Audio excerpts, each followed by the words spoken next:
Jaya Radha Madhava Kunja Bihari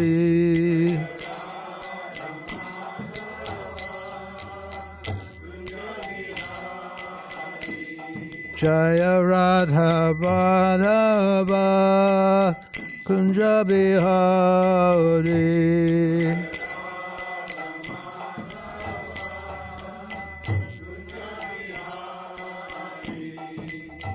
Gopijana Vallabha Girivaradhari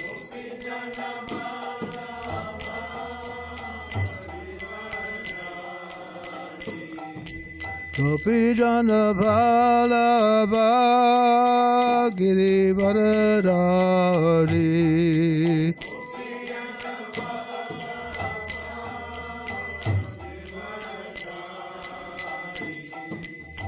Yasodanandana Brajajanaranjana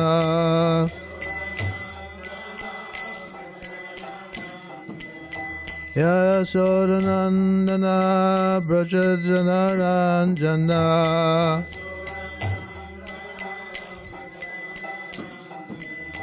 Jamanatira Vanachari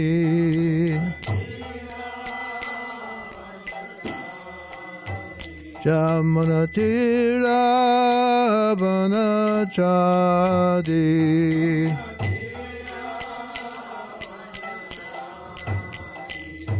Jaya Radha Madhava Kunja Bihari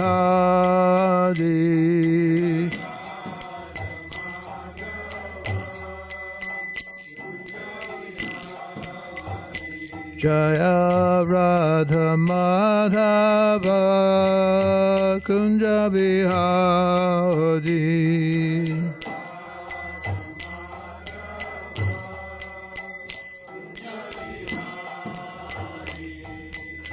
Gopi Jana Vallabha Girivaradhari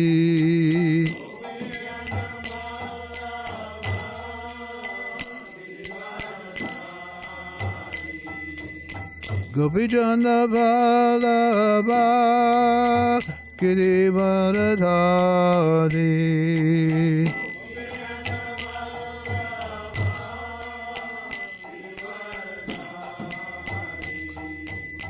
Yasodanandana Brajajanaranjana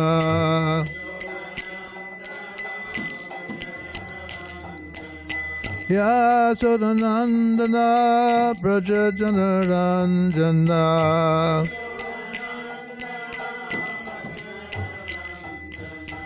Jamanatira Vanachadi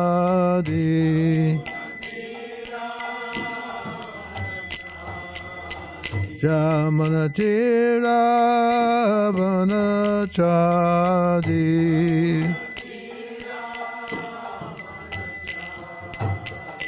Jaya Radha Madhava Kunja Bihari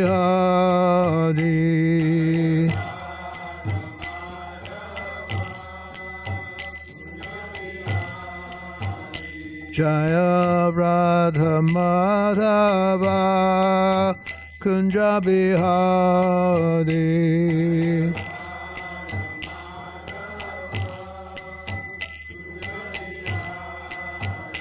Jaya Radha Madhava Kunja Bihari Madhava Kunja Bihari Nama Om Vishnu Padaya Krishna Pastaya Bhutale Srimati Bhaktivedanta Swaminiti Namane Namaste Saraswati Deve Gauravani Pacharne Nivashesha Shunyavadi Paschata Desacharne.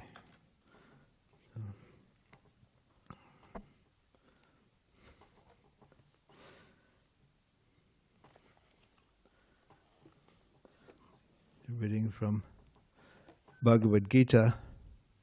This is our Bible. Anybody here for the First time? Oh, excellent, excellent. Thank you very much. I hope you enjoy it. And coming to the Krishna consciousness movement of the temple, or having association with devotees, is a life-changing event, whether you realize it at the moment or not. It is revolutionary, especially in terms of Western thought. So, I don't know if you're familiar with Bhagavad Gita. Right? It means the Song of God. It was a conversation spoken 5,000 years ago and written down for the benefit of future generations. Interesting how the Bhagavad Gita was, how it was recorded. There's such a thing as remote viewing. Maybe you've heard about this, remote viewing. So the conversation between Krishna and his friend Arjuna, the book, The Legend of Bhagavatam, was inspired by Bhagavad Gita. The conversation was heard and related to the king at the time. 5,000 years ago, this conversation took place. And the king at the time was blind, but he had a sage who had this remote viewing capability. So at this particular time, the sons of the king and the sons of the king's younger brother were fighting against each other. So the king at the time had unlawfully usurped the position, because by the law of succession he should have been the king, but because he was blind, he was disqualified. The kingdom should have gone, or was supposed to have gone, to his younger brother, but his younger brother died early, and so the sons of his brother, these 5 brothers, called the Pandavas, the younger brother's name was Pandu. So his sons were the Pandavas. So the blind king and had 100 sons. That's a whole nother story. Okay. So the blind king is sitting on his throne, and one of his sages, saintly person, was describing what was happening on the battlefield. So his first question was, what's happening? Okay. Between my sons, whom they call the Kurus, and the sons of my younger brother, the Pandus, what are they doing? What are they, what's happening? So as the sage was describing to the king the conversation, which became the Bhagavad Gita, or Song of God. Gita means song, and Bhagavad means from God. Okay. So in terms of spirituality, everything on the spiritual platform is on an absolute level. Okay. In this world, we think in terms of big and small, the dualities of life, life and death, up and down, we think in terms of relativity, okay? In the spiritual world, everything is on an absolute platform. It's not a question of big or small or whatever. There's variety, but it's all in a kind of oneness. Now, I say that. Sometimes it's misunderstood as to be, everything is amalgamated in the ultimate sense. Different concepts of theology, that somehow we are God, but we forgot, and that we're trying to, again, become God. We don't accept that. Okay, God is not so stupid. But we believe that there is a Supreme Being, and that Supreme Being did come to this earth 5,000 years ago, and he was speaking to his friend Arjuna, who happened to be a warrior. It's interesting that this philosophical dissertation was given to a warrior and not to the Brahmins or the intellectuals. Krishna didn't go to the university and speak to the professors there. He was speaking to his friend who happened to be a warrior. In fact, at the time he was understood to be the most powerful warrior in the world. Okay.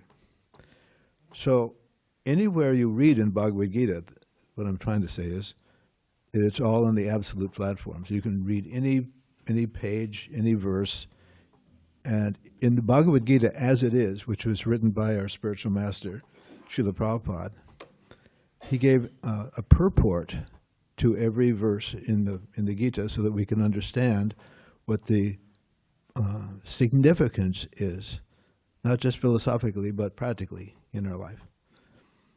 So I just happened to open the book to this particular verse, very important verse, actually. This is text 11 in chapter 9. Avajananti bam mudha manushim tanim ashritam param bhavam ajananto mama bhuta maheshwaram. So even the verses are poetic. It is a song. It can be sung. The Sanskrit language that was used 5,000 years ago is actually the precursor to Latin. So it's very, very old, but now it's not used. And there are some Sanskrit scholars in various universities around the world. And many scholars believe that Bhagavad Gita is the great mystery. It may be for them, but it's not for the devotees. It's not a mystery. Because the whole purpose of Bhagavad Gita is to get us to surrender ourselves to Krishna. Okay. So this is the translation. Fools deride me when I descend in the human form. They do not know my transcendental nature and my supreme dominion over all that be. So this is Srila Prabhupada's purport or explanation. From the other explanations of the previous verses in this chapter, it is clear that the Supreme Personality of Godhead, although appearing like a human being, is not a common man. The personality of Godhead, who conducts the creation, maintenance, and annihilation of the complete cosmic manifestation, cannot be a human being. Yet there are many foolish men who consider Krishna to be merely a powerful man and nothing more. Actually, he is the original Supreme Personality, as is confirmed in the Brahma Samhita, Ishvara Parama Kṛṣṇa. He is the Supreme Lord. There are many Ishvaras, controllers, and one appears greater than another. In the ordinary management of affairs in the material world, we find some official or director, and above him there is a secretary, and above him a minister, and above him a president. Each of them is a controller, but one is controlled by another. In the Brahma Samhita, it is said that Krishna is the supreme controller. There are many controllers, undoubtedly, both in the material and spiritual world, but Krishna is the supreme controller, Ishvara Parama Kṛṣṇa, and his body is Satchidananda, not material. Material bodies cannot perform the wonderful acts described in previous verses. His body is eternal, blissful, and full of knowledge. Although he is not a common man, the foolish deride him and consider him to be a man. His body is called here Manushim, because he is acting just like a man, a friend of Arjuna's, a politician involved in the battle of Kurukshetra, as I was describing earlier. So in many ways he is acting just like an ordinary man, but actually his body is Satchidananda Vigraha, eternal, blissful, and full of knowledge, absolute. This is confirmed in the Vedic language also, Satchidananda Rupaya Krishnaya. I offer my obeisances unto the Supreme Personality of Godhead, Krishna, who is the eternal blissful form of knowledge. There are other descriptions in the Vedic language also. Tam ekam govindam. You are Govinda, the pleasure of the senses and the cows. Satchidananda vigraham. And your form is transcendental, full of knowledge, bliss, and eternality. Despite the transcendental qualities of Lord Krishna's body, its full bliss and knowledge, there are many so-called scholars and commentators of Bhagavad Gita who deride Krishna as an ordinary man. The scholar may be born an extraordinary man due to his previous good work, but this conception of Sri Krishna is due to a poor fund of knowledge. Therefore, he is called Buddha. For only persons that consider Krishna to be an ordinary human being because they do not know the confidential activities of the Supreme Lord and his different energies. They do not know that Krishna's body is a symbol of complete knowledge and bliss, and that he is the proprietor of everything that be, and that he can award liberation to anyone. Because they do not know that Krishna has so many transcendental qualifications, they deride him. So I'm going to, quite a long purport. I'm going to just start speaking, and if I get stuck, I'll go on. So we have to understand something that, like I said, there's very much a revolution in the concept of who we are and who God is and what our relationship is. At the present moment, especially in the Western countries, we consider that God is sort of like a order supplier, right? We go to Santa Claus, we tell him what we want, and maybe we get it.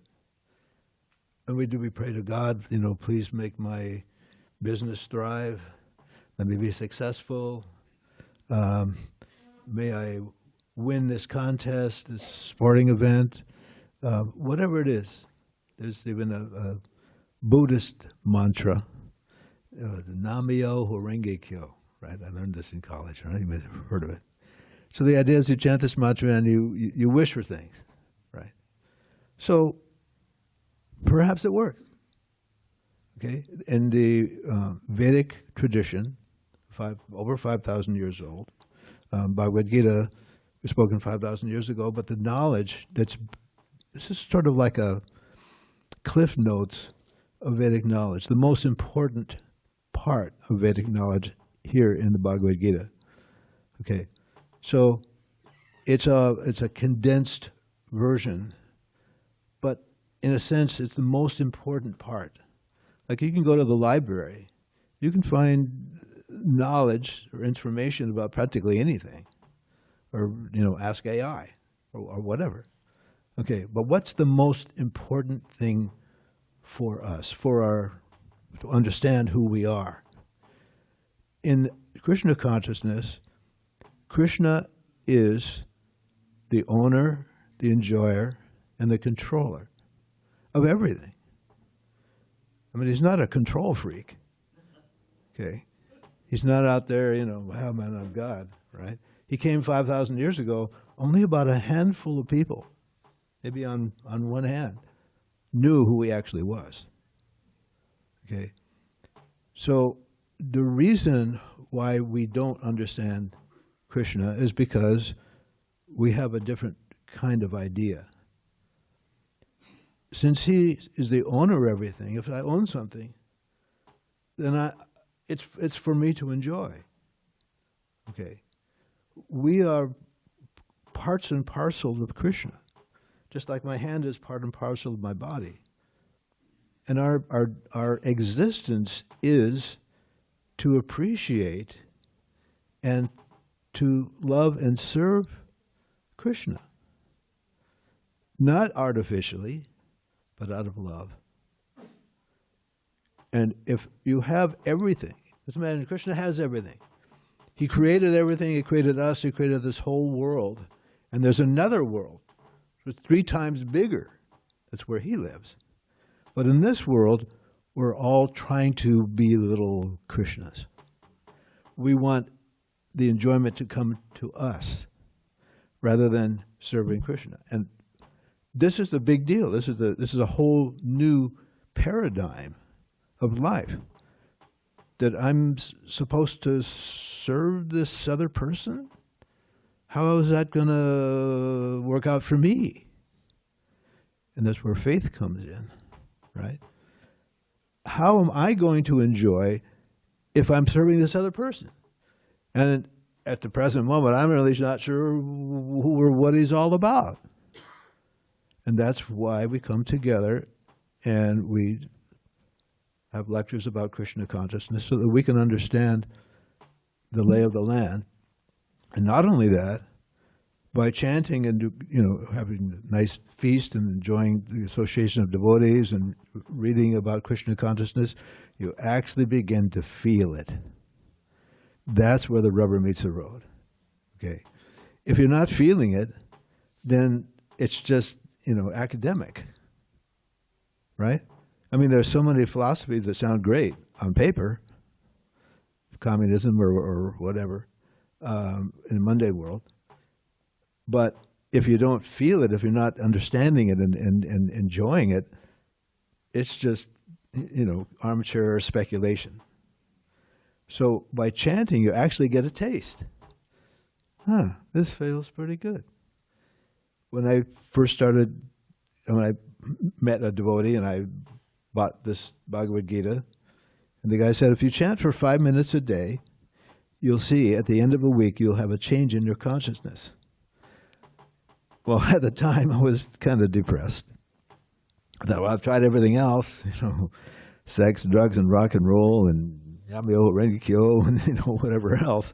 Might as well, And I had the soundtrack for Hair, the musical, right? So they have the mantra in there. There's another story I'll tell in a minute. So I started in my car, because I didn't want to, this is 1972, not exactly, the most popular thing on earth to do. So I was in my car, and I could chant in my car, and nobody would care, right? So I started chanting that tune. Hare Krishna, Krishna Krishna, Hare Hare, Hare Rama, Rama Rama, Hare Hare. And after a little while, that's, whatever depression I was feeling, it just kind of evaporated. Wow. There's something to this. This is powerful stuff. Wow. So my point is that if you have a taste for something, okay, then from there everything expands, just like your foundation, right?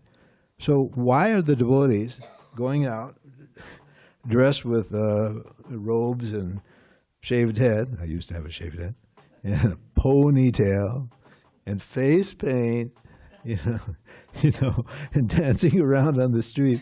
What the heck are they? But they're happy.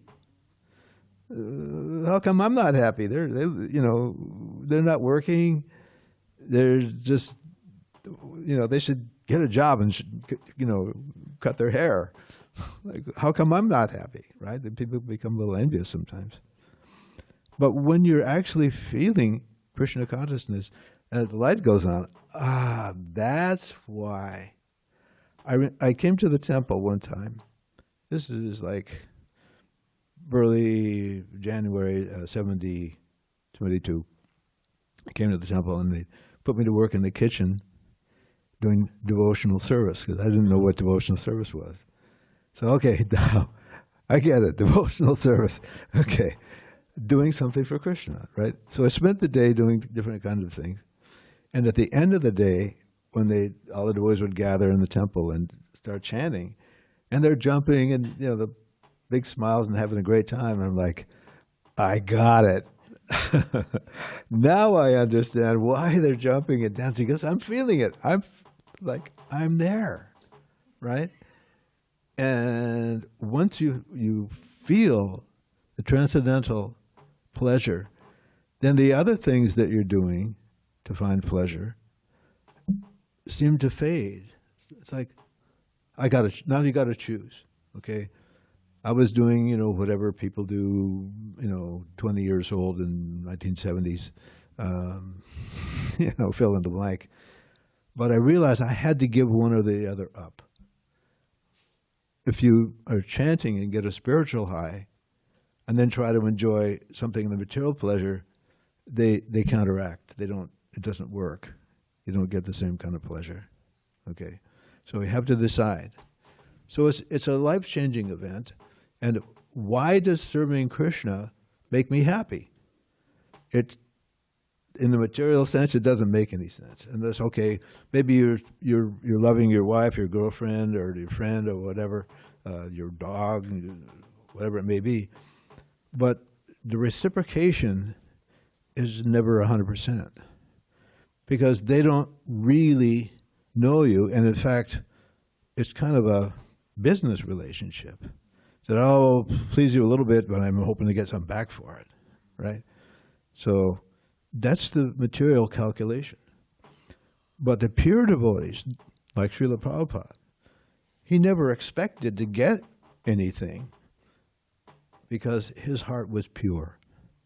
He was fully Krishna conscious and completely blissful. If you see Srila Prabhupada's face, you don't see anxiety. The only anxiety he would have if maybe some disciple had gone away, or someone, maybe there was some calamity that happened in the temple that he was concerned about, but he wasn't concerned about himself. But always blissful. Always, that's the sign, one of the signs of pure devotion. So the fact is that, just think of it like a bonfire, a big bonfire with some lots and lots of wood, pine wood, and it's popping sparks, right? So the sparks are also like fire. And as we know, if the spark gets fanned enough, it can start another fire. My hometown burned to the ground a couple of years ago from sparks. Okay, so these sparks are like us. We don't exist. A spark doesn't exist without a fire. He's making noise. The fire is emanating these sparks. So, like a chip off the old block, we have qualities like God. Okay? If the spark falls down into a puddle of water, it gets extinguished. But originally, the sparks are part of the fire. So Krishna is a person, and because he's the Supreme Person, all of the other personalities, which is ourselves, have emanated from him. And so the idea is that these parts and parcels, who we are, will appreciate him and understand who he is and understand that his pleasure is our pleasure. There's a funny example. The senses. So we have so many senses. The eyes and ears, the mouth, ears and legs, and so on. So they have a, what do you call it, a union. They're at the local union, they're sitting around, they're talking about the stomach. That lazy bum, that lazy stomach, he just sits there and everybody's bringing food to him and he's enjoying like anything. I move we have a strike. We're not going to serve this rascal stomach anymore. That's it. We're going to take everything for ourselves. Do I hear any seconds? Yeah, I agree. And all the senses agree. Now we're going on strike, right? So they're sitting around. After a while, somebody starts complaining. We're feeling kind of weak. How about you? Yeah, ever since we went on this strike, it's not the same. I don't feel very good. So they all decided, you know what? Dang, we got to go back to work. So in this world, we are similarly trying to enjoy without including Krishna. And know it or not, Krishna is pervading everything. There isn't anywhere where he isn't. But we are trying to enjoy without him, and to allow that, to facilitate our rebellion, he creates this world, which is more or less like a sandbox. And we're all trying some way or other, more or less, to become the center. I have my pets, my family, my country, my I, me, mine. We're all thinking in terms of that I'm the center, like the sun is the center of the universe, or whether, I'm the Lord of all I survey. So to turn that around, that's significant. And luckily, we have a very easy process that allows us to enjoy the process of making this change of heart. Right? We talk about turning over a new leaf, a change of heart. Another example is like, actually this world is compared, I hate to say this, it's compared to a prison house. So what's the commonality of people who live in a prison house? They're all criminals. I'm discounting the fact that maybe somebody's falsely accused, but there's a whole other story to that. We want to be God. Instead of, I really want to see you, it's more like, I really want to be you, right? So this is revolutionary in terms of the theologies of most religions. Because if we're praying to God for something, it's not usually that's something that I'm trying to please God about. Now, the Mormons also have this similar idea. So I give kudos to the Mormon religion that they think that their existence is to please God. And that's why they don't go to movies or dances or all these, things that, most people do.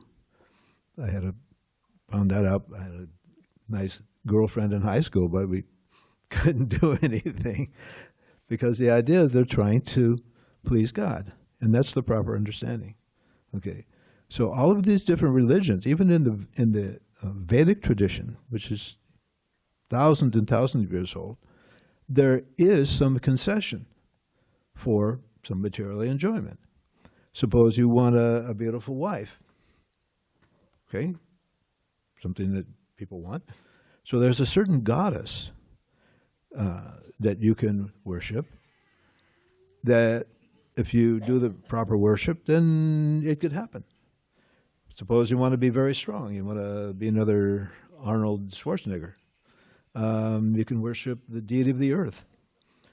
And there's different demigods that are in charge of different things. And it's sort of like, Krishna doesn't recommend it, but it's there. And the whole purpose of the Vedic paradigm is to bring everyone under the umbrella. Something for everybody, right? Now, there are different religions in the world that we have Christianity and Judaism and Mohammedanism and so on and so on. So there's nothing wrong with that. It's bringing people in to the fold.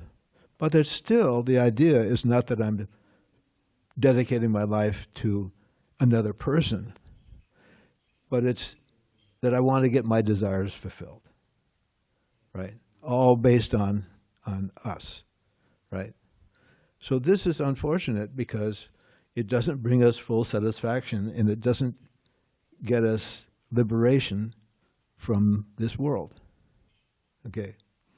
So unfortunately, in this age especially, religion is taken to be irreligion. And irreligion is taken to be a religion. Okay. I can make up religion. My religion is, cutting your head off. I'm very religious. You have to allow me to practice my religion. But that's not, you can't make up religion. Okay? Just like you can't make up laws by yourself. If you go out and drive on the left-hand side of the road, you're liable to get a ticket or worse. Okay? So ultimately, what Krishna wants is simply for us to surrender to him. He explained all kinds of different philosophies, all kinds of different yoga systems, all about karma and reincarnation and all. It's all in here. But at the end, he said, okay, I've explained everything to you. He said, okay, I've explained everything. Now what are you going to do? It's not that I've explained everything, so, whatever. He said, at the end, I want you to surrender to me. He said, don't worry about any of this other discussion. Okay? Simply surrender. Don't mind other religions, other ideas. Simply surrender unto me, and I will protect you from any sinful reaction. Okay? Now, in ordinary theology, and like in Christian theology, right, that Jesus will take all your sins. You've done so many wrong things. Okay. Now it's time to say, I'm done with that. Okay. I will not do this again, and I'm begging forgiveness. Okay. That's bona fide. Okay. As long as you don't do it again. But unfortunately, our hearts are not clean. We're liable to do it again. And, the excuse is, well, I'm fallen, I can't help it, right? And it happens, if we don't have strong faith. But what we're trying to get away from is the reactions for the bad things that we've done. Okay, we all know kind of that, what goes around comes around, right? So, in the Vedic understanding is anything you do, good or bad, it's in your file. So if you do a lot of good things, you get good karma. And if you do bad things, you get bad karma. And there is somebody who is watching everybody at all times. We talk about secrecy, right? You go online, and worried about somebody, getting your passwords or whatever. There is no secrecy in the universe. Nobody gets away with anything, right? But if you surrender yourself to Krishna, or you surrender yourself to Jesus or whatever, and you stop doing those things, then your karma gets burned up. It's minimized. Srila Prabhupada explains it's just like a fan. The fan is turning, but if you unplug it, it's eventually will slow down and stop. But in the meantime, it's, we still get a little bit of a reaction. But for a devotee, someone who's dedicated their life to God, to Krishna, then that karma is minimized. Okay? And we have a saying, Krishna won't give you a situation that you can't tolerate. Okay? Sometimes we have to face something in our life that's not pleasant. Okay? But by understanding Krishna consciousness, then we can get a bigger picture of what's actually going on. Because otherwise, why me? OMG, is there a God? Maybe there's not a God. And our faith is shaken. But for a devotee, he understands, okay, I may have done something in the past that was really bad, and I'm only getting a small token of what I actually deserve. That's the devotee's attitude. Okay. There was a great devotee of Lord Krishna named Haridas. Haridas was actually an incarnation of Lord Brahma, if you understand the philosophy. So Haridas was chanting in the marketplace, and it was Muslim controlled. So the Muslims didn't like him chanting. So he was very loud. And so the Muslim magistrate, sent some constables to punish him. So he was whipped, and he wouldn't die. They took him to 22 different marketplaces and tried to torture him. And he wouldn't die. And the constables were getting worried. Well, we're in big trouble here. He's not dying. And they're going to, they put us in jail. So he heard that. And so he fainted or pretended that he was dead. So they threw him in the river. Right. But he was actually not dead. And later on, Lord Chaitanya showed he had all the marks on his back. He was taking the punishment from Haridas, protecting him. And of course, we know the story of Prahlad Maharaj. His father was a great demon, and Prahlad Maharaj was a pure devotee. And his father didn't like that. So his father was torturing him this way and that way and this way and that way. And in the end, Lord Nrsimhadev, half man, half lion, appeared and mutilated his father in front of his son. So we have this deity of Lord Nrsimhadev. For those who are not familiar with our Krishna consciousness, most of us are, so that's that story. But there are many, many stories of great devotees going through hardship, but at the same time being protected by Krishna. Okay, so that's another part of it. So what we are supposed to be doing is rendering service to Krishna. So how do we do that? How do I know what's pleasing to Krishna? Right? We can make something up. We can feed the poor, or help somebody, or whatever, or do some welfare work or something like that. But it's very popular. The idea of service to man is service to God. No, service to man is service to man. Okay, so how do we know how to serve Krishna? How do we begin this relationship? Okay, we're all here discussing Krishna consciousness. This is serving Krishna, because hearing about Krishna is the first step, right? That's how we get faith, right? How are you going to know? The more you know, the stronger your faith, right? How do I know equals MC squared, or all that fancy math that, in atomic physics, right?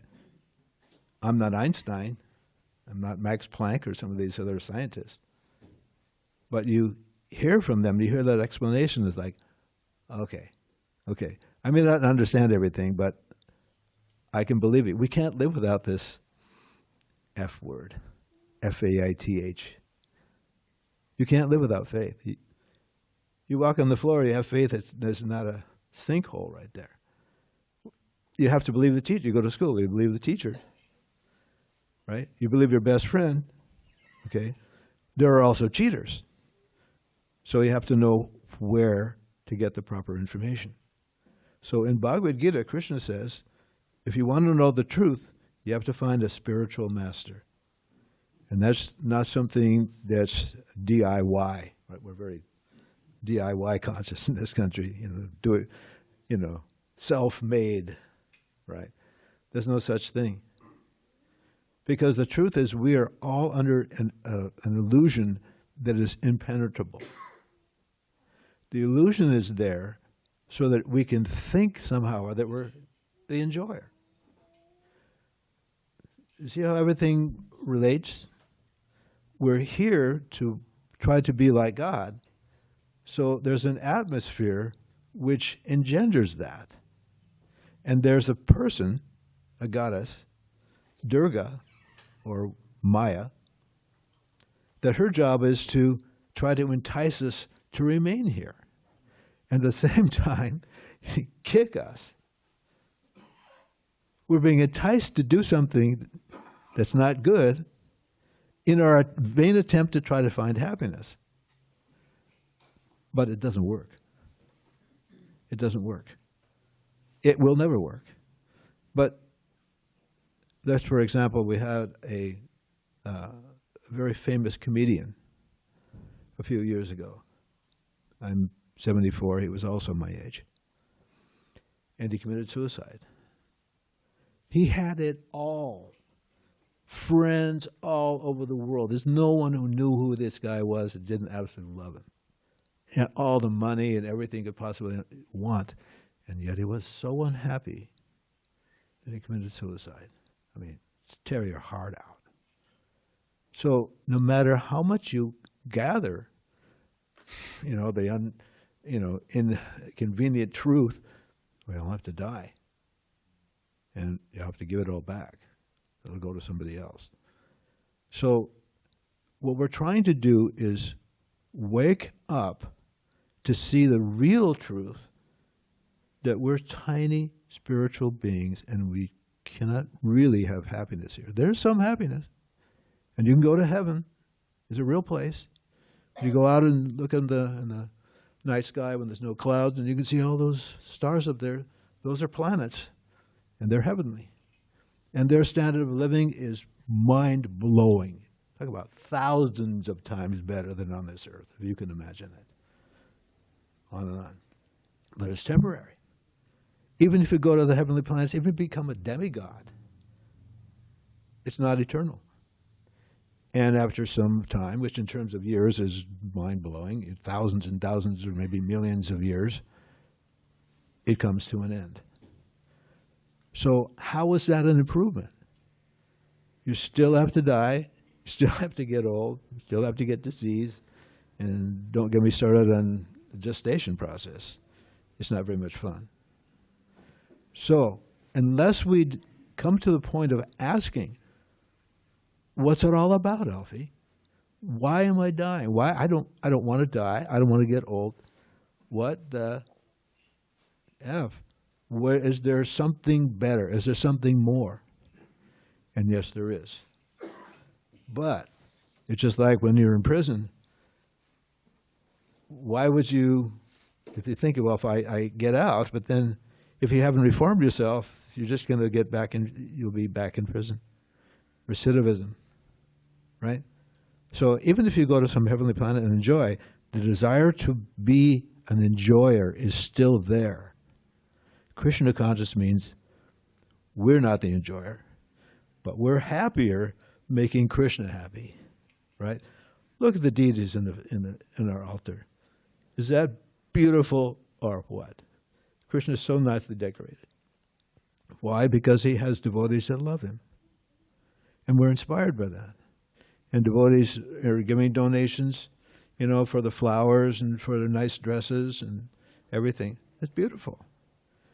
So we enjoy by pleasing Kṛṣṇa. It's practical. We have the best food in the world. We offer it to Kṛṣṇa first. And we're eating better than most people, right? So it's not dry. It's not artificial. We're not brainwashed or something like that we're doing something that's, you know, in a position, you know, like some, you know, cult leader, you know. It's not like that. Srila Prabhupada simply brought the teachings to the West, translated it into English, and started a movement to spread Kṛṣṇa consciousness. That's what it's all about. So, how much time have I got? Is there any questions or comments? Or it's about 6:45. Yeah.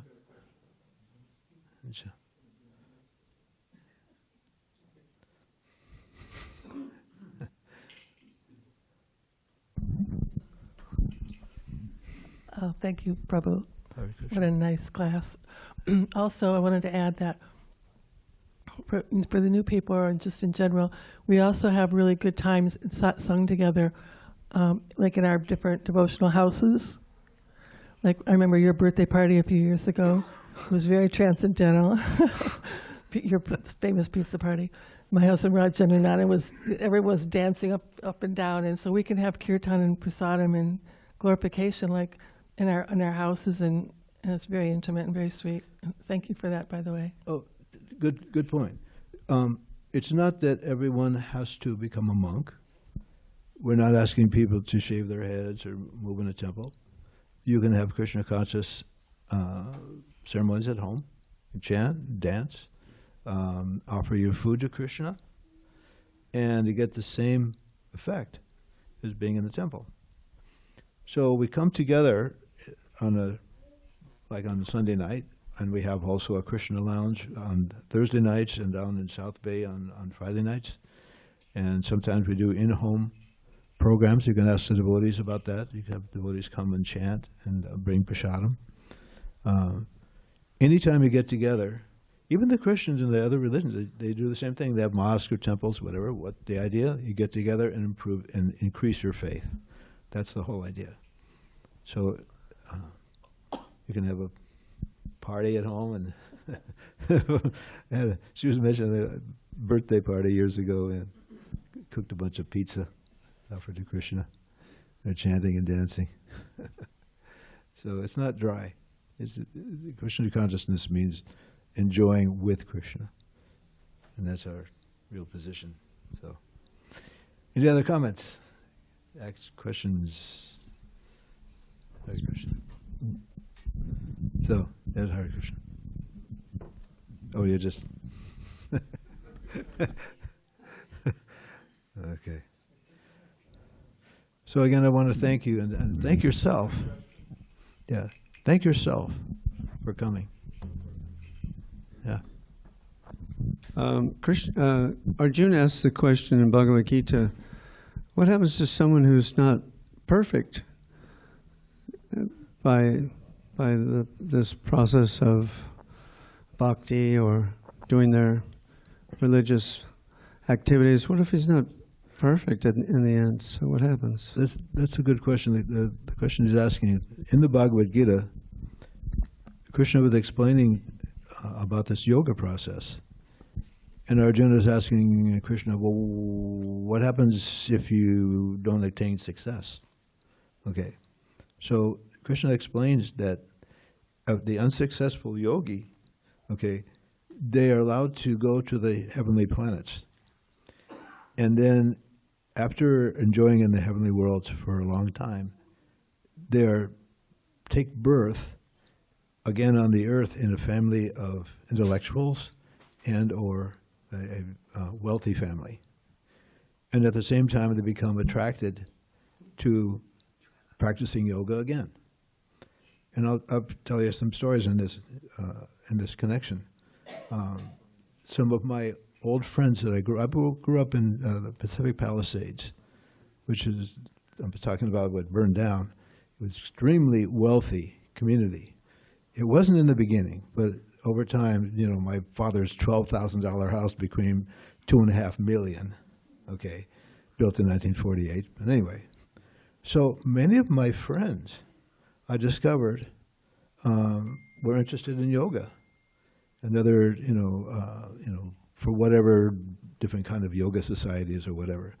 But you can tell if they come in contact with, Eastern philosophy, they pick it right up. Okay, so there's no loss. In fact, if you practice Krishna consciousness, and somehow, maybe something happened and you pass away or you get distracted or whatever, if you come back to it, you begin where you left off, so there's no loss. Okay, so coming to the Krishna temple, this may be the only time you come to the temple. I hope it is the first time for many times. But it will change your outlook. You'll begin to see things in the proper perspective, right? And from this, it'll say, okay, well, he said, now I'm beginning to see what he's talking about. Yeah, okay, this makes some sense. Because if I simply pontificate and you don't find any practical value in it, then, it didn't happen. It was just, intellectual exercise, whatever. But once you understand things properly by hearing, then you begin to see. It's not just looking, because we can look at things. I look at this glass of water. I don't know how it got made, right? But if I go to the factory and see how it was made, oh, okay. A mechanic can see what's going on inside your motor. He hasn't torn it apart yet, but he can see the symptoms. So we can see. When I was a kid, I was kind of a gearhead. I used to read Hot Rod magazine. And I knew what a car motor was all about before I'd ever even seen the inside of one. So if you begin to see through the eyes of the scriptures, then you start to understand, oh, this is why this is happening. Things start making some sense. And the more you read, the more you understand, then it's like, oh, this has some substance. The Vedas of India is a body of knowledge, just like the downtown library. There's so much information. It's like a detailed owner's manual of this material world. But most of it is just to get people under the umbrella of the Vedic paradigm. Ultimately, the highest understanding is that there's a Supreme Person. all other personalities, all other relationships, this whole world, everything is resting upon the Supreme Person. One person maintaining everyone else. And ultimately, it is our duty, our loving duty, that we don't have to do. Krishna does not interfere with our independence. We can remain here in this world and try to enjoy and hope to become, Arnold Schwarzenegger or Taylor Swift or whoever. We'll never really find satisfaction, but we have that choice. Animals can't make this choice. Human life is so important. It's so important, it is so significant that we have come to the point of graduating. Okay? We've gone through all the different species. A kind of evolution, it's not Darwinian theory. We've been in bodies, one after another. The spirit leaves the body and gets another one. So after we pass away, we'll get another body. The goal of life is not to get another body, but go back to the spiritual world where you don't need a body. We have our self-same body. Okay? So even that blade of grass, that tree, that bug, there's somebody in it. That's what makes it alive. If that person inside leaves, it's dead. So there's no such thing as death. We don't die. And if you go on YouTube, you can see people who have near-death experiences. They describe what happens. They're on the operating table, and all of a sudden they're watching the operation from the ceiling. How's that possible? Materially, not possible. But they describe it like that. And sometimes people go up someplace and they meet Jesus. Or sometimes they go to hell and then come back and tell about it. So there's a lot more than what we think we know about this world. And if we understand that, then death isn't the big, boogeyman that people think it is. It's simply we're going on to a new destination. Okay? So at least in human life, we have to understand what the rules are. If we don't, then, you mess up, you can actually go to hell. You can actually, believe it or not, you could become an animal again. And if that happens, that's the worst possible thing.